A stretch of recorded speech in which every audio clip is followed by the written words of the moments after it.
룻기. 룻기는 뛰어난 신학작품으로서 하나님께서 우리의 일상에서 일어나는 기쁨과 고난에 어떻게 관여하시는지 보여주는 책이죠. 이 책에 나오는 3명의 주요 인물은 과부 나오미, 모압 여인 룻, 이스라엘 농부 보아스입니다. 그들의 이야기는 4장에 걸쳐 아름답게 구성되어 있는데요. 어떤 이야기인지 펼쳐보죠. 1장은 사사들이 치리하던 시대에 라는 말로 시작하는데요. 사사기에서 봤던 매우 어둡고 힘든 시기가 떠오릅니다. 이때 기근으로 힘들어하던 한 이스라엘 가정이 베들레헴을 떠납니다. 그들은 음식을 찾아 이스라엘의 오랜 원수인 모압 땅으로 이주하죠. 그런데 거기서 아버지가 죽고 맙니다. 2 아들이 모압 여인인 룻과 오르바와 결혼했지만 2 아들 역시 죽고 맙니다. 이제 남은 사람은 오직 나오미와 그녀의 2 며느리뿐이죠. 더 이상 모압에 남을 이유가 없어진 나오미는 2 며느리에게 자신은 고향으로 돌아가겠다고 말합니다.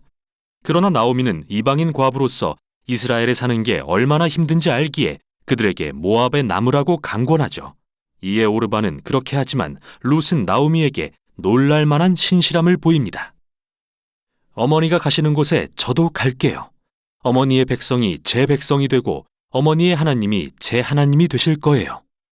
결국 2 사람은 이스라엘로 함께 돌아오고 1장은 나오미가 자기 이름을 마라, 즉 히브리어로 쓰다라는 말로 바꾸며 자신의 비극적 운명을 슬퍼하는 걸로 끝이 납니다.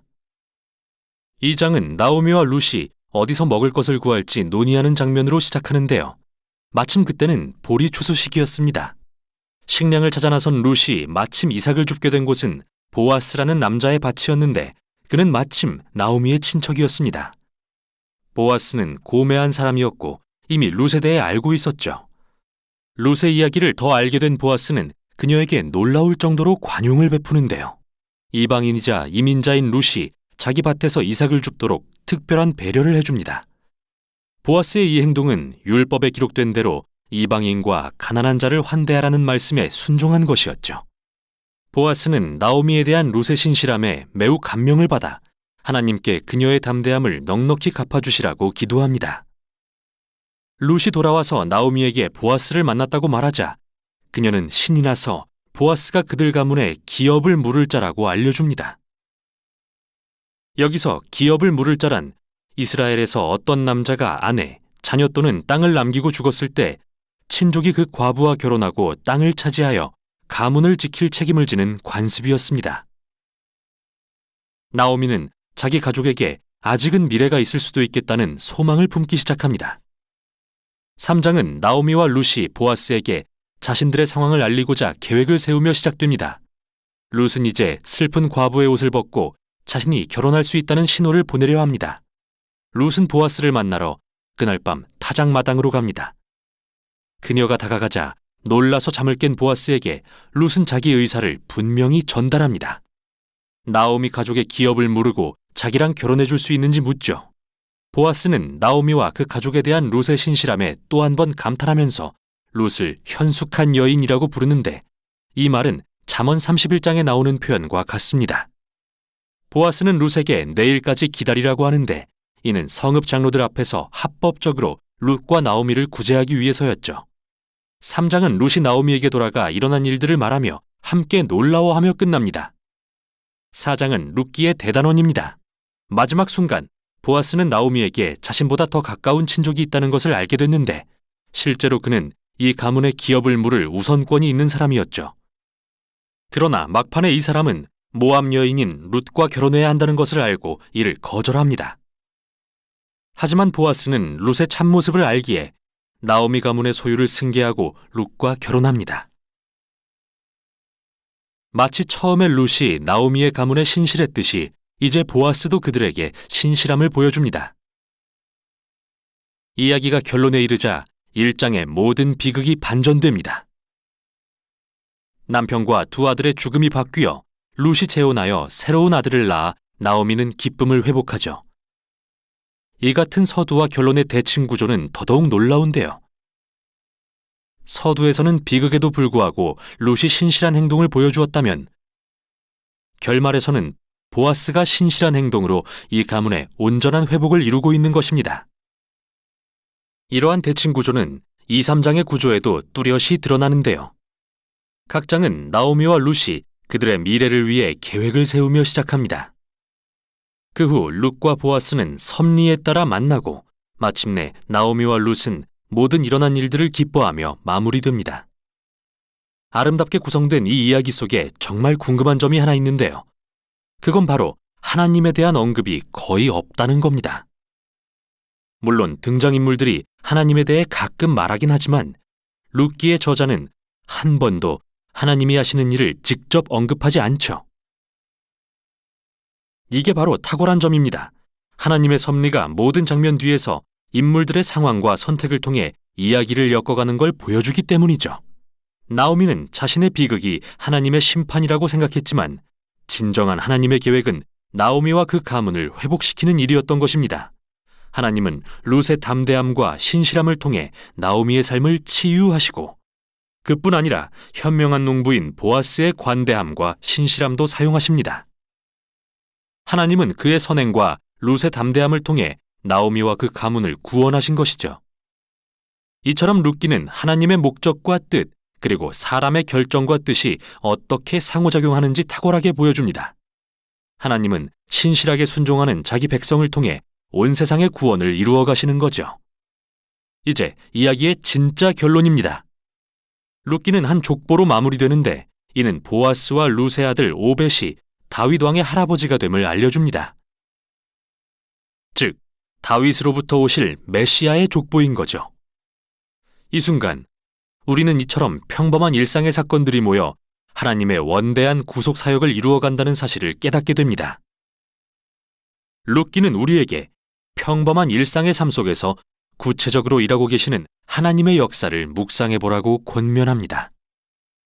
이게 바로 룻기가 전하는 내용입니다. 룻기 제1장.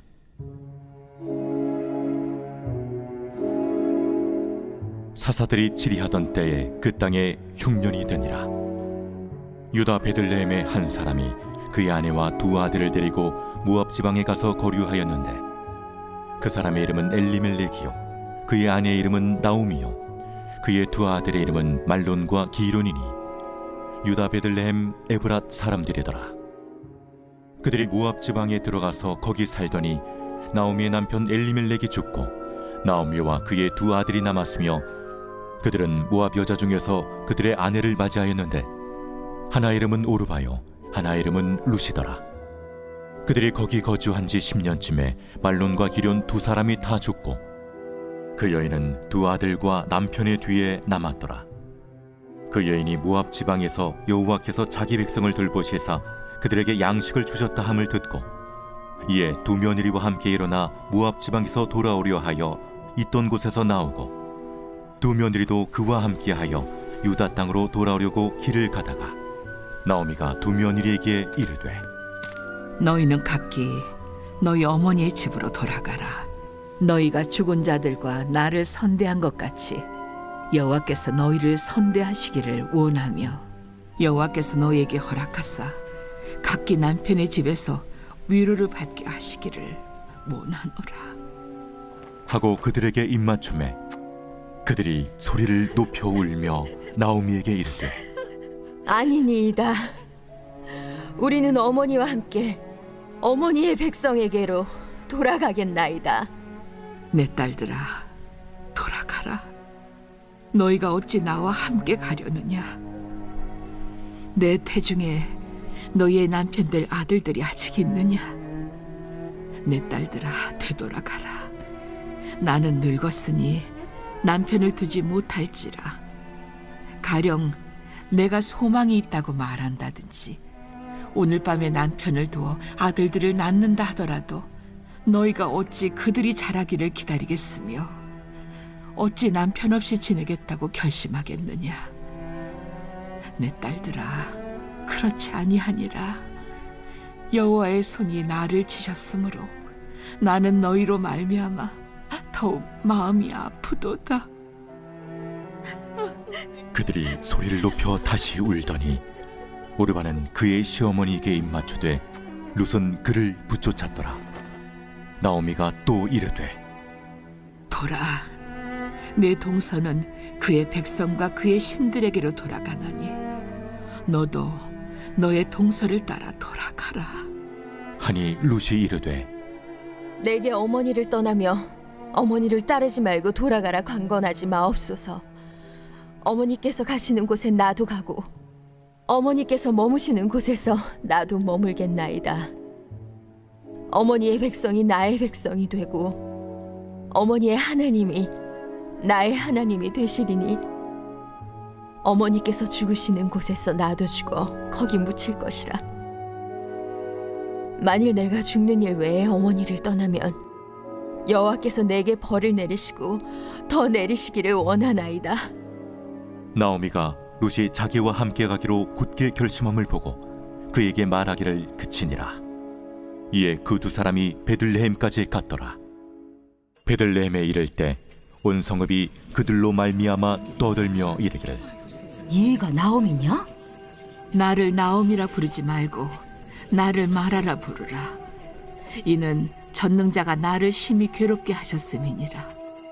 내가 풍족하게 나갔더니 여호와께서 내게 비어 돌아오게 하셨느니라. 여호와께서 나를 징벌하셨고 전능자가 나를 괴롭게 하셨거늘 너희가 어찌 나를 나옴이라 부르느냐? 하니라. 나오미가 모압 지방에서 그의 며느리 모압 여인 룻과 함께 돌아왔는데 그들이 보리초수 시작할 때에 베들레헴에 이르렀더라. 제2장.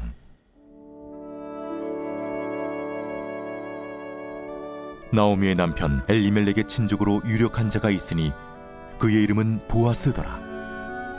모압 여인 룻이 나오미에게 이르되 원하건대 내가 밭으로 가서 내가 누구에게 은혜를 입으면 그를 따라서 이삭을 줍겠나이다. 하니 나오미가 그에게 이르되 내 딸아 갈치오다. 룻이 가서 베는 자를 따라 밭에서 이삭을 줍는데 우연히 엘리멜렉의 친족 보아스에게 속한 밭에 이르렀더라. 마침 보아스가 베들레헴에서부터 와서 베는 자들에게 이르되 여호와께서 너희와 함께 하시기를 원하노라. 여호와께서 당신에게 복 주시기를 원하나이다. 하니라. 보아스가 베는 자들을 거느린 사환에게 이르되 이는 누구의 소녀냐? 하니 베는 자를 거느린 사환이 대답하여 이르되 이는 나오미와 함께 모압 지방에서 돌아온 모압 소녀인데 그의 말이 나로 베는 자를 따라 단 사이에서 이삭을 줍게 하소서 하였고 아침부터 와서는 잠시 집에서 쉰 후에 지금까지 계속하는 중이니이다. 보아스가 룻에게 이르되 내 딸아 들으라. 이삭을 주우러 다른 밭으로 가지 말며 여기서 떠나지 말고 나의 소녀들과 함께 있으라. 그들이 베는 밭을 보고 그들을 따르라. 내가 그 소년들에게 명령하여 너를 건드리지 말라 하였느니라. 목이 마르거든 그릇에 가서 소년들이 길어온 것을 마실지니라. 하는지라. 룻이 엎드려 얼굴을 땅에 대고 절하며 그에게 이르되 나는 이방 여인이거늘 당신이 어찌하여 내게 은혜를 베푸시며 나를 돌보시나이까. 하니 보아스가 그에게 대답하여 이르되 내 남편이 죽은 후로 내가 시어머니에게 행한 모든 것과 네 부모와 고국을 떠나 전에 알지 못하던 백성에게로 온 일이 내게 분명히 알려졌느니라. 여호와께서 내가 행한 일에 보답하시기를 원하며 이스라엘의 하나님 여호와께서 그의 날개 아래에 보호를 받으러 온 내게 온전한 상 주시기를 원하노라. 내 주여, 내가 당신께 은혜 입기를 원하나이다. 나는 당신의 하녀 중에 하나와도 같지 못하오나 당신이 이 하녀를 위로하시고 마음을 기쁘게 하는 말씀을 하셨나이다. 하니라. 식사할 때 보아스가 룻에게 이르되 이리로 와서 떡을 먹으며 내 떡 조각을 초에 찍으라. 룻이 곡식 빼는 자 곁에 앉으니 그가 볶은 곡식을 주매 룻이 배불리 먹고 남았더라. 룻이 이삭을 주우러 일어날 때 보아스가 자기 소년들에게 명령하여 이르되 그에게 곡식단 사이에서 줍게 하고 책망하지 말며 또 그를 위하여 곡식 다발에서 조금씩 뽑아버려서 그에게 줍게 하고 꾸짖지 말라. 하니라. 룻이 밭에서 저녁까지 줍고 그 주운 것을 떠니 뿌리가 한 에바쯤 되는지라. 그것을 가지고 성읍에 들어가서 시어머니에게 그 주운 것을 보이고 그가 배불리 먹고 남긴 것을 내어 시어머니에게 드리매 시어머니가 그에게 이르되 오늘 어디서 주웠느냐? 어디서 일을 하였느냐? 너를 돌본 자에게 복이 있기를 원하노라. 룻이 누구에게서 일했는지를 시어머니에게 알게 하여 이르되 오늘 일하게 한 사람의 이름은 보아스니이다. 하는지라. 나오미가 자기 며느리에게 이르되 그가 여호와로부터 복받기를 원하노라. 그가 살아있는 자와 죽은 자에게 은혜 베풀기를 그치지 아니하도다. 그 사람은 우리와 가까우니 우리 기업을 물을 자 중에 하나이니라. 하니라. 모압 여인 룻이 이르되 그가 내게 또 이르기를 내 추수를 다 마치기까지 너는 내 소년들에게 가까이 있으라 하더이다. 내 딸아, 너는 그의 소녀들과 함께 나가고 다른 밭에서 사람을 만나지 아니하는 것이 좋으니라. 이에 룻이 보아스의 소녀들에게 가까이 있어서 보리추수와 밀추수를 마치기까지 이삭을 주우며 그의 시어머니와 함께 거주하니라. 제3장. 룻의 시어머니 나오미가 그에게 이르되 내 딸아, 내가 너를 위하여 안식할 곳을 구하여 너를 복되게 하여야 하지 않겠느냐? 내가 함께하던 하녀들을 둔 보아스는 우리의 친족이 아니냐? 보라, 그가 오늘 밤에 타작마당에서 보리를 까불리라. 그런즉 너는 목욕하고 기름을 바르고 의복을 입고 타작마당에 내려가서 그 사람이 먹고 마시기를 다 하기까지는 그에게 보이지 말고 그가 누울 때 너는 그가 눕는 곳을 알았다가 들어가서 그의 발치 이불을 들고 거기 누우라. 그가 내 할 일을 내게 알게 하리라. 어머니의 말씀대로 내가 다 행하리이다. 하니라. 그가 다장마당으로 내려가서 시어머니의 명령대로 다 하니라. 보아스가 먹고 마시고 마음이 즐거워 가서 곡식단 더미의 끝에 눕는지라. 룻이 가만히 가서 그의 발치 이불을 들고 거기에 누웠더라. 밤중에 그가 놀라 몸을 돌이켜 본즉 한 여인이 자기 발치에 누워 있는지라. 이르되 내가 누구냐? 나는 당신의 여종 루시오니 당신의 옷자락을 펴 당신의 여종을 덮으소서. 이는 당신이 기업을 물을 자가 됨이니이다. 내 딸아, 여호와께서 내게 복 주시기를 원하노라. 내가 가난하건 부하건 젊은 자를 따르지 아니하였으니 내가 베푼 인애가 처음보다 나중이 더하도다. 그리고 이제 내 딸아, 두려워하지 말라. 내가 내 말대로 내게 다 행하리라. 내가 현숙한 여자인 줄을 나의 성읍 백성이 다 아느니라. 참으로 나는 기업을 물을 자이나 기업 물을 자로서 나보다 더 가까운 사람이 있으니 이 밤에 여기서 머무르라. 아침에 그가 기업 물을 자의 책임을 내게 이행하려 하면 좋으니 그가 그 기업 물을 자의 책임을 행할 것이니라. 만일 그가 기업 물을 자의 책임을 내게 이행하기를 기뻐하지 아니하면 여호와께서 살아계심을 두고 맹세하노니 내가 기업 물을 자의 책임을 내게 이행하리라. 아침까지 누워 있을지니라. 하는지라. 룻이 새벽까지 그의 발치에 누웠다가 사람이 서로 알아보기 어려울 때에 일어났으니 보아스가 말하기를 여인이 타작마당에 들어온 것을 사람이 알지 못하여야 할 것이라. 내 겉옷을 가져다가 그것을 펴서 잡으라. 그것을 펴서 잡으니 보리를 6번 되어 룻에게 지워주고 성읍으로 들어가니라. 룻이 시어머니에게 가니 내 딸아, 어떻게 되었느냐? 룻이 그 사람이 자기에게 행한 것을 다 알리고 이르되 그가 내게 이 보리를 6번 되어주며 이르기를 빈손으로 내 시어머니에게 가지 말라 하더이다. 내 딸아, 이 사건이 어떻게 될지 알기까지 앉아있으라. 그 사람이 오늘 이 일을 성취하기 전에는 쉬지 아니하리라. 하니라. 제4장.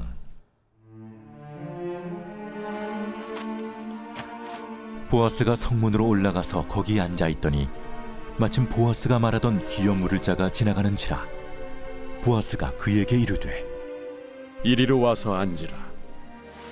그가 와서 앉음에 보아스가 그 성읍장로 10명을 청하여 이르되 당신들은 여기 앉으라. 그들이 앉음에 보아스가 그 기업 물을 자에게 이르되 모압 지방에서 돌아온 나오미가 우리 형제 엘리멜렉의 소유지를 팔려하므로 내가 여기 앉은 이들과 내 백성의 장로들 앞에서 그것을 사라고 내게 말하여 알게 하려 하였노라. 만일 내가 물으려면 물으려니와 만일 내가 물으지 아니하려거든 내게 고하여 알게 하라. 내 다음은 나요 그 외에는 물을 자가 없느니라. 그가 이르되 내가 물으리라. 하니 보아스가 이르되 내가 나오미의 손에서 그 밭을 사는 날에 곧 죽은 자의 아내 모압 여인 루색에서 사서 그 죽은 자의 기업을 그의 이름으로 세워야 할지니라. 하니 그 기업 물을 자가 이르되 나는 내 기업에 손해가 있을까 하여 나를 위하여 물으지 못하노니 내가 물을 것을 내가 물으라. 나는 물으지 못하겠노라. 하는지라. 옛적 이스라엘 중에는 모든 것을 물으거나 교환하는 일을 확정하기 위하여 사람이 그의 신을 벗어 그의 이웃에게 주더니 이것이 이스라엘 중에 증명하는 전례가 된지라. 이에 그 기업 물을 자가 보아스에게 이르되 내가 너를 위하여 살아. 하고 그의 신을 벗는지라. 보아스가 장로들과 모든 백성에게 이르되 내가 엘리멜렉과 기련과 말론에게 있던 모든 것을 나오미의 손에서 산 일에 너희가 오늘 증인이 되었고 또 말론의 아내 모압 여인 룻을 사서 나의 아내로 맞이하고 그 죽은 자의 기업을 그의 이름으로 세워 그의 이름이 그의 형제 중과 그곳 성문에서 끊어지지 아니하게 하매 너희가 오늘 증인이 되었느니라. 하니 성문에 있는 모든 백성과 장로들이 이르되 우리가 증인이 되나니 여호와께서 내 집에 들어가는 여인으로 이스라엘의 집을 세운 라헬과 레아 두 사람과 같게 하시고 내가 에브라스에서 유력하고 베들레헴에서 유명하게 하시기를 원하며 여호와께서 이 젊은 여자로 말미암아 내게 상속자를 주사 내 집이 다말이 유다에게 낳아준 베레스의 집과 같게 하시기를 원하노라. 이에 보아스가 룻을 맞이하여 아내로 삼고 그에게 들어갔더니 여호와께서 그에게 임신하게 하심으로 그가 아들을 낳은지라. 여인들이 나오미에게 이르되 찬송할지로다. 여호와께서 오늘 내게 기업 물을 자가 없게 하지 아니하셨도다. 이 아이의 이름이 이스라엘 중에 유명하게 되기를 원하노라. 이는 내 생명의 회복자이며 내 노년의 봉양자라. 곧 너를 사랑하며 일곱 아들보다 귀한 내 며느리가 낳은 자로다. 하니라. 나오미가 아기를 받아 품에 품고 그의 양육자가 되니 그의 이웃 여인들이 그에게 이름을 지어주되 나오미에게 아들이 태어났다 하여 그의 이름을 오벳이라 하였는데 그는 다윗의 아버지인 이새의 아버지였더라. 베레스의 계보는 이러하니라. 베레스는 헤스론을 낳고 헤스론은 람을 낳았고 람은 암미나답을 낳았고 암미나답은 나손을 낳았고 나손은 살몬을 낳았고 살몬은 보아스를 낳았고 보아스는 오벳을 낳았고 오벳은 이새를 낳고 이새는 다윗을 낳았더라.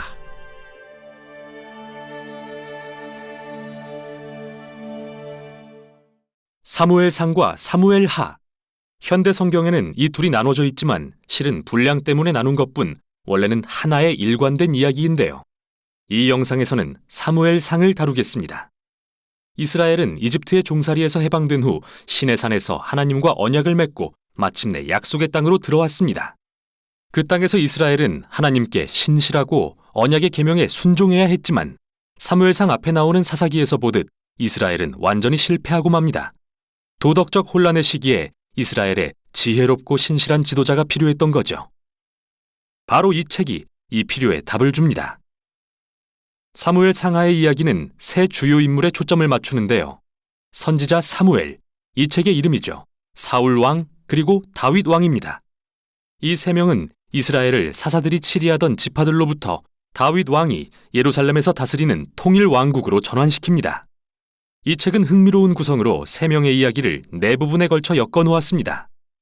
사무엘은 첫 부분의 핵심 인물로서 지도자 겸 선지자이고, 이어지는 두 번째 부분 사울 이야기에서도 중요한 역할을 맡습니다. 이 부분은 둘로 나뉘는데, 처음은 사울의 집권과 실패, 다음은 그의 몰락과 비극적 죽음에 대한 이야기입니다. 그의 극적인 몰락은 다윗의 흥미진진한 집권 과정과 대조됩니다. 이후 다윗의 이야기도 둘로 나뉘는데요. 처음에 그는 성공 가도를 달리지만 이후 치명적인 실패를 저질러 자기 집안과 왕국을 서서히 무너뜨리고 말죠. 그리고 책은 전체 이야기를 회고하며 끝을 맺습니다. 그럼 이야기 속으로 들어가 볼까요? 첫 부분은 혼란의 사사시대가 배경이고, 감동적인 이야기의 주인공인 한나라는 여인을 소개합니다. 한나는 아이를 가질 수 없어 오래 슬퍼했는데 하나님의 은혜로 마침내 사무엘이라는 아들을 갖게 됩니다.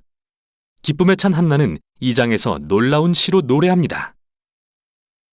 그녀의 시는 하나님이 어떻게 교만한 자를 낮추시고 겸손한 자를 높이시는지, 어떻게 비극과 인간의 악에도 불구하고 역사 속에서 자신의 목적을 이루시는지, 또 언젠가 자신의 백성을 위해 기름 부음 받은 왕을 세우실 일에 대해 노래합니다.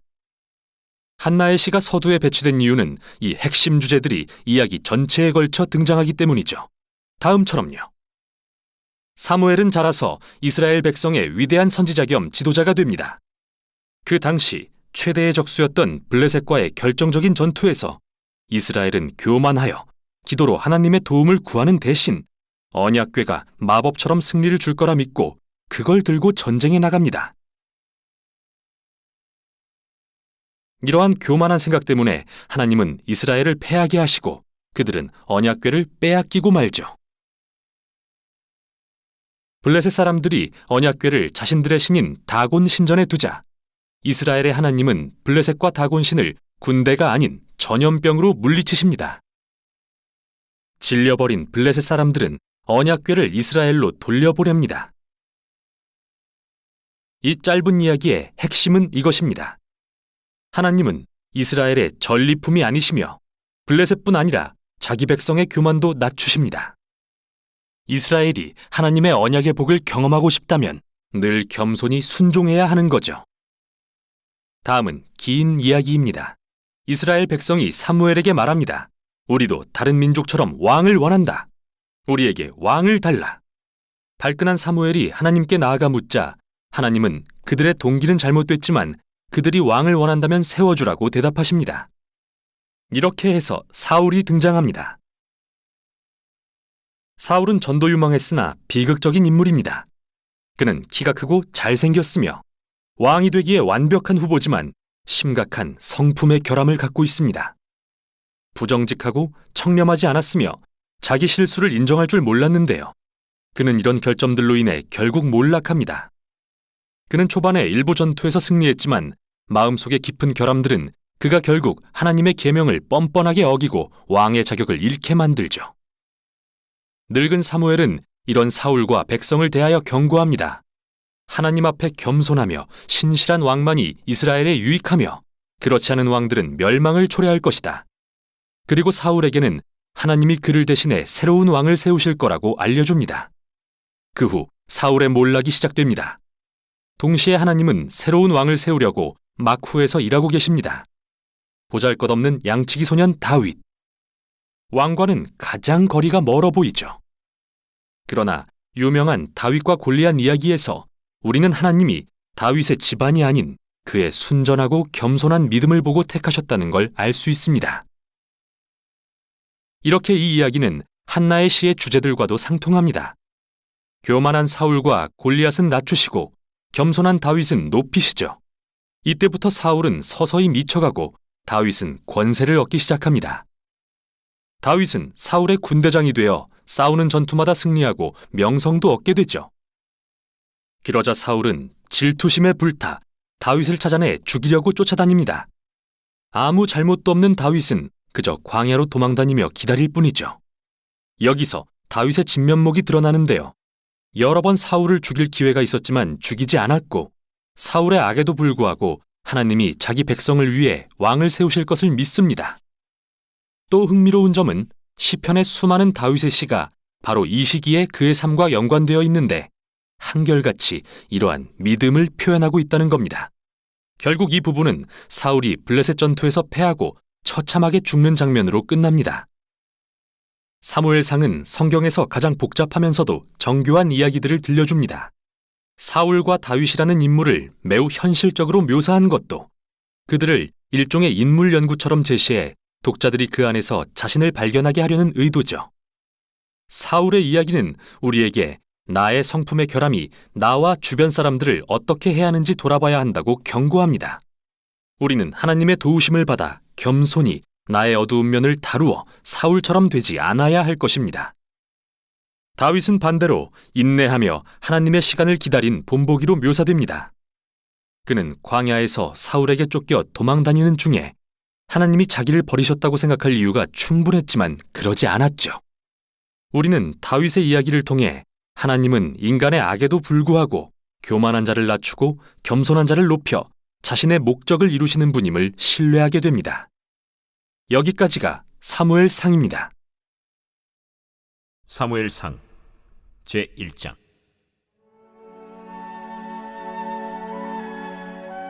에브라임 산지 라마다임 소빔에 에브라임 사람 엘가나라 하는 사람이 있었으니 그는 여로함의 아들이요 엘리후의 손자요 도후의 증손이요 숲의 현손이더라. 그에게 두 아내가 있었으니 한 사람의 이름은 한나요 한 사람의 이름은 브닌나라. 브닌나에게는 자식이 있고 한나에게는 자식이 없었더라. 이 사람이 매년 자기 성읍에서 나와서 실로에 올라가서 만군의 여호와께 예배하며 제사를 드렸는데 엘리의 두 아들 홈니와 비느하스가 여호와의 제사장으로 거기에 있었더라. 엘가나가 제사를 드리는 날에는 제물의 분깃을 그의 아내 브닌나와 그의 모든 자녀에게 주고 한나에게는 갑절을 주니 이는 그를 사랑함이라. 그러나 여호와께서 그에게 임신하지 못하게 하시니 여호와께서 그에게 임신하지 못하게 하심으로 그의 적수인 브닌나가 그를 심히 격분하게 하여 괴롭게 하더라. 매년 한나가 여호와의 집에 올라갈 때마다 남편이 그같이 하매 브닌나가 그를 격분시키므로 그가 울고 먹지 아니하니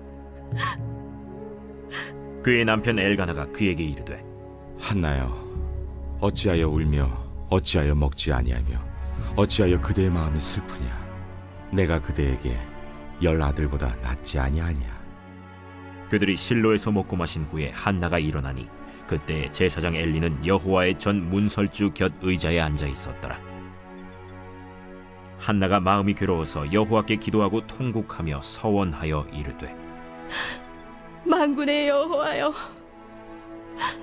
만일 주의 여종의 고통을 돌보시고 나를 기억하사 주의 여종을 잊지 아니하시고 주의 여종에게 아들을 주시면 내가 그의 평생에 그를 여호와께 들고 삭도를 그의 머리에 대지 아니하겠나이까.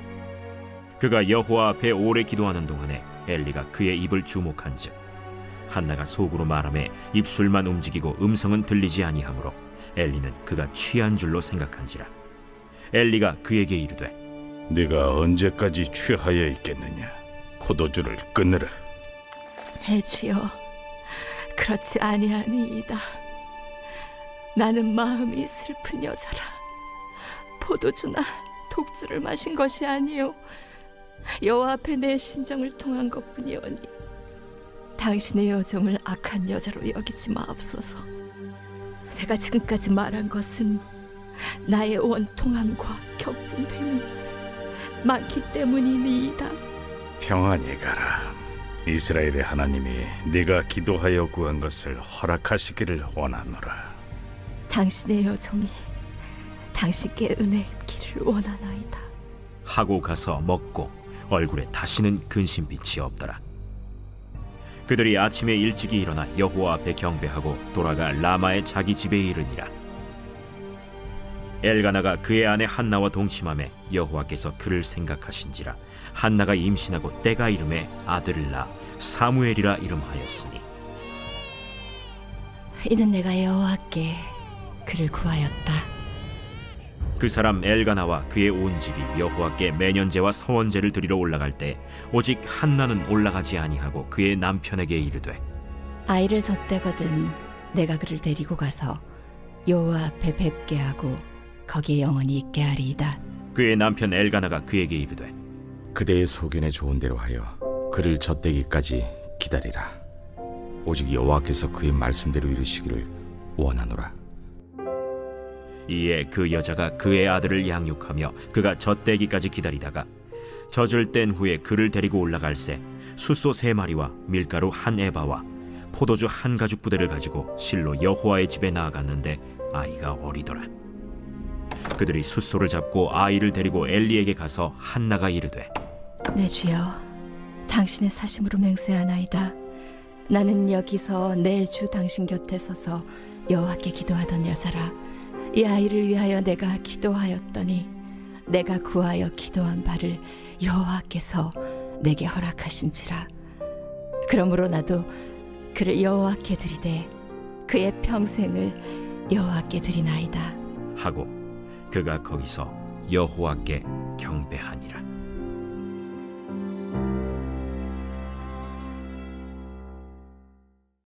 제2장.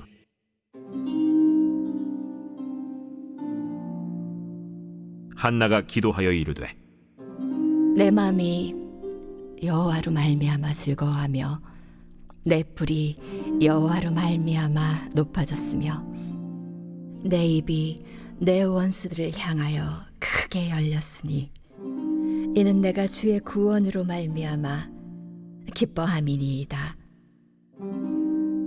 여호와와 같이 거룩하신 이가 없으시니 이는 주밖에 다른 이가 없고 우리 하나님 같은 반석도 없으심이니이다.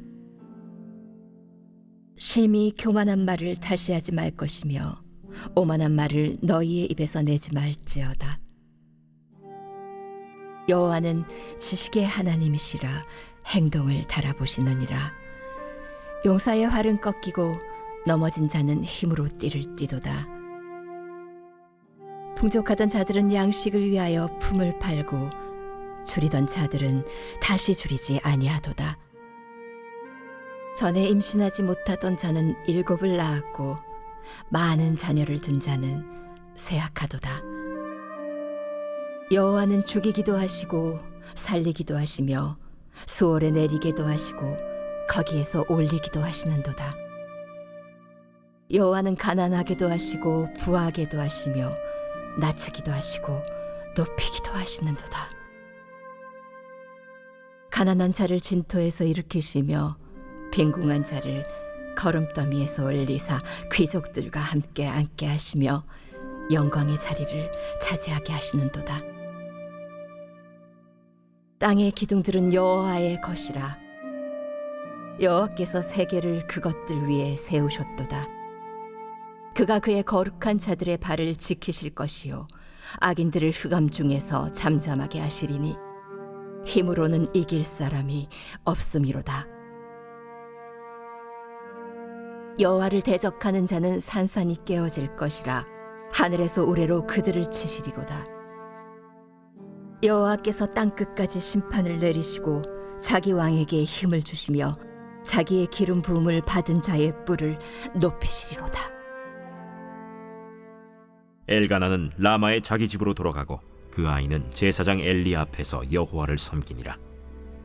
엘리의 아들들은 행실이 나빠 여호와를 알지 못하더라.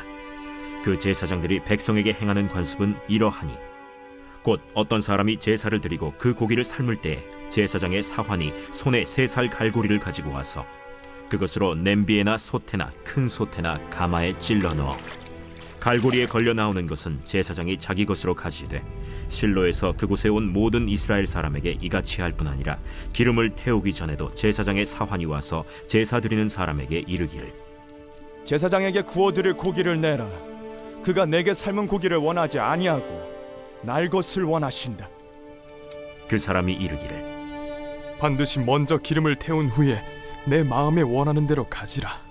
아니라 지금 내게 내라. 그렇지 아니하면 내가 억지로 빼앗으리라 하였으니 이 소년들의 죄가 여호와 앞에 심히 크면 그들이 여호와의 제사를 멸시함이었더라. 사무엘은 어렸을 때 세마포 에봇을 입고 여호와 앞에서 섬겼더라.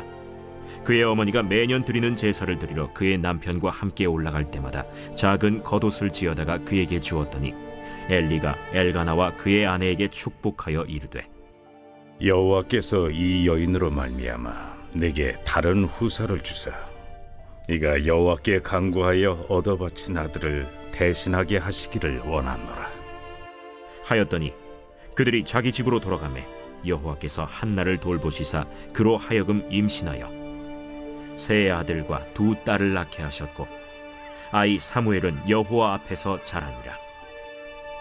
엘리가 매우 늙었더니 그의 아들들이 온 이스라엘에게 행한 모든 일과 회막문에서 수종드는 여인들과 동침하였음을 듣고 그들에게 이르되 너희가 어찌하여 이런 일을 하느냐 내가 너희의 악행을 이 모든 백성에게서 듣노라 내 아들들아 그리하지 말라 내게 들리는 소문이 좋지 아니하니라 너희가 여호와의 백성으로 범죄하게 하는도다 사람이 사람에게 범죄하면 하나님이 심판하시려니와 만일 사람이 여호와께 범죄하면 누가 그를 위하여 간구하겠느냐 하되 그들이 자기 아버지의 말을 듣지 아니하였으니 이는 여호와께서 그들을 죽이기로 뜻하셨습니다. 아이 사무엘이 점점 자라매 여호와와 사람들에게 은총을 더욱 받더라. 하나님의 사람이 엘리에게 와서 그에게 이르되 여호와의 말씀에 너희 조상의 집이 애굽에서 바로의 집에 속하였을 때에 내가 그들에게 나타나지 아니하였느냐 이스라엘 모든 지파 중에서 내가 그를 택하여 내 제사장으로 삼아 그가 내 제단에 올라 분향하며 내 앞에서 에봇을 입게 하지 아니하였느냐 이스라엘 자손이 드리는 모든 화제를 내가 내 조상의 집에 주지 아니하였느냐 너희는 어찌하여 내가 내 처소에서 명령한 내 제물과 예물을 밟으며 내 아들들을 나보다 더 중히 여겨 내 백성 이스라엘이 드리는 가장 좋은 것으로 너희들을 살지게 하느냐 그러므로 이스라엘의 하나님 나 여호와가 말하노라 내가 전에 내 집과 내 조상의 집이 내 앞에 영원히 행하리라 하였으나 이제 나 여호와가 말하노니 결단코 그렇게 하지 아니하리라 나를 존중히 여기는 자를 내가 존중히 여기고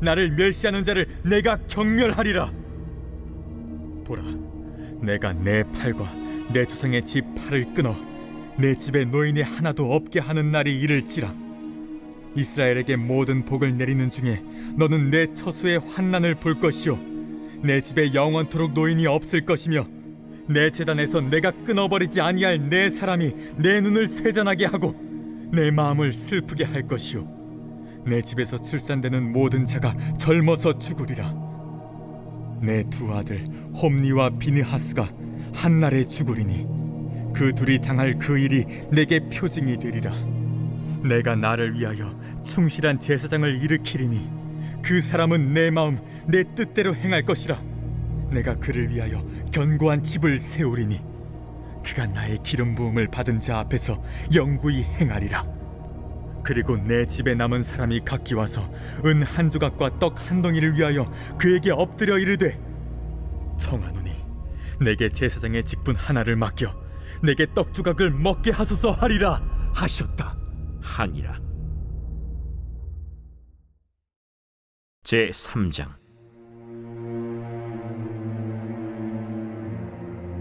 아이 사무엘이 엘리 앞에서 여호와를 섬길 때에는 여호와의 말씀이 희귀하여 이상이 흔히 보이지 않았더라. 엘리의 눈이 점점 어두워가서 잘 보지 못하는 그때에 그가 자기 처소에 누웠고 하나님의 등불은 아직 꺼지지 아니하였으며 사무엘은 하나님의 궤에 있는 여호와의 전 안에 누웠더니 여호와께서 사무엘을 부르시는지라. 그가 대답하되 내가 여기 있나이다 하고 엘리에게로 달려가서 이르되 당신이 나를 부르셨기로 내가 여기 있나이다 나는 부르지 아니하였으니 다시 누우라 하는지라.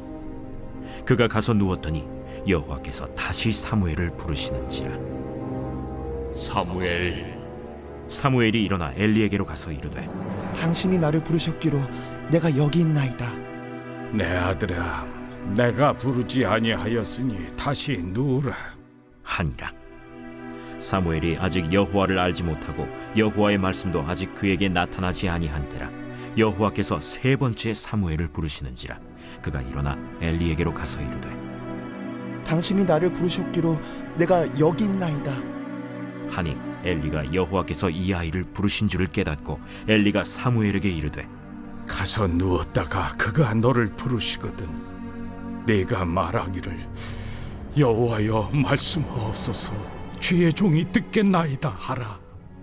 하니 이에 사무엘이 가서 자기 처소에 누우니라.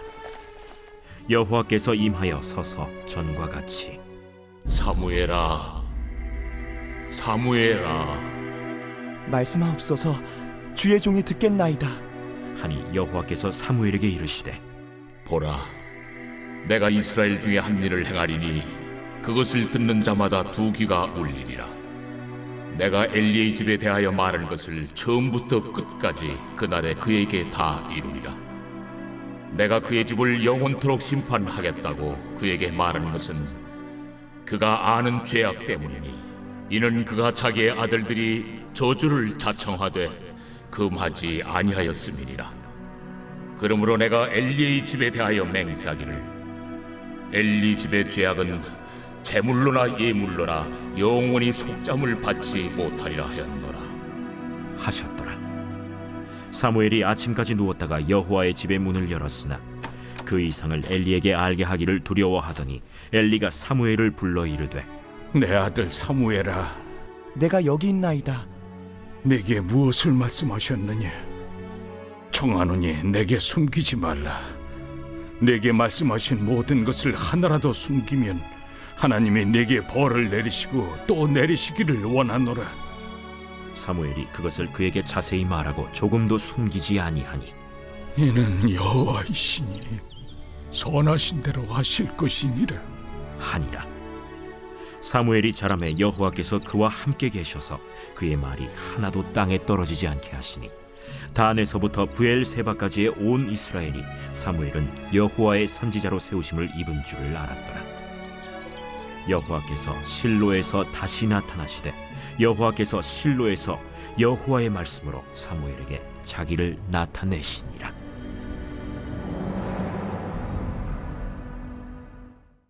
제 4장.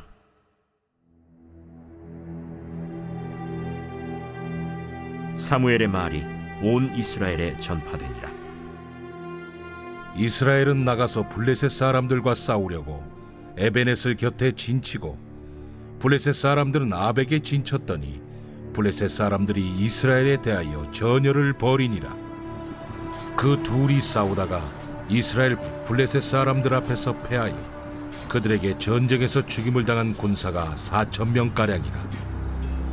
백성이 진영으로 돌아오매 이스라엘 장로들이 이르되 여호와께서 어찌하여 우리에게 오늘 블레셋 사람들 앞에 패하게 하셨는고 여호와의 언약궤를 실로에서 우리에게로 가져다가 우리 중에 있게 하여 그것으로 우리를 우리 원수들의 손에서 구원하게 하자 하니 이에 백성이 실로의 사람을 보내어 그룹 사이에 계신 만군의 여호와의 언약궤를 거기서 가져왔고 엘리의 두 아들 홈니와 비느하스는 하나님의 언약궤와 함께 거기에 있었더라.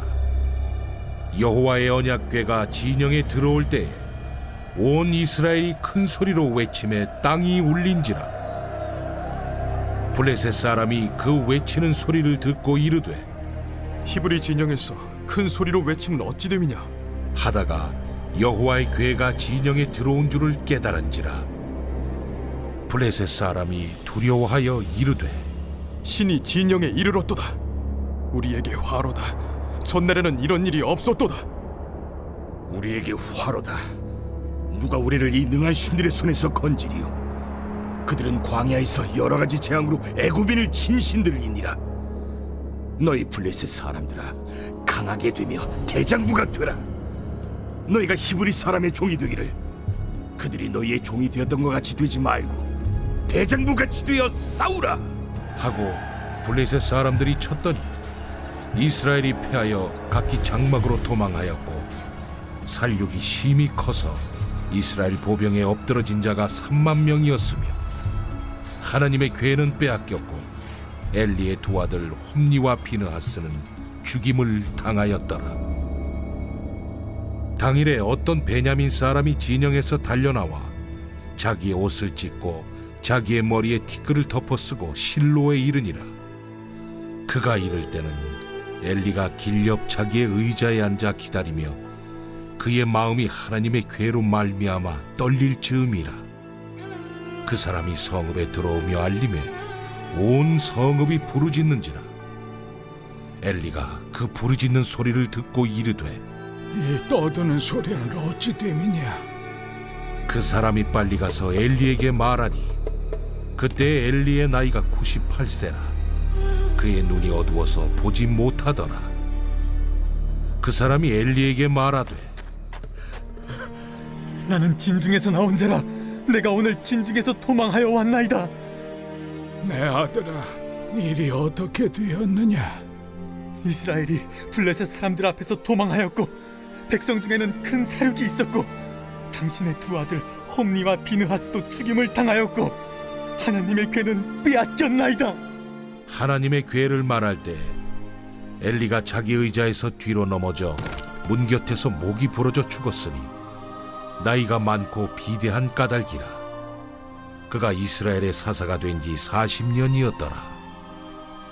그의 며느리인 비느하스의 아내가 임신하여 해산 때가 가까웠더니 하나님의 괴를 빼앗긴 것과 그의 시아버지와 남편이 죽은 소식을 듣고 갑자기 아파서 몸을 굽으려 해산하고 죽어갈 때 곁에 서 있던 여인들이 그에게 이르되 두려워하지 말라. 내가 아들을 낳았다. 하되 그가 대답하지도 아니하며 관념하지도 아니하고 이르기를 영광이 이스라엘에서 떠났다 하고 아이 이름을 이가봇이라 하였으니 하나님의 괴가 빼앗겼고 그의 시아버지와 남편이 죽었기 때문이며 또 이르기를 하나님의 괴를 빼앗겼으므로 영광이 이스라엘에서 떠났다 하였더라. 제5장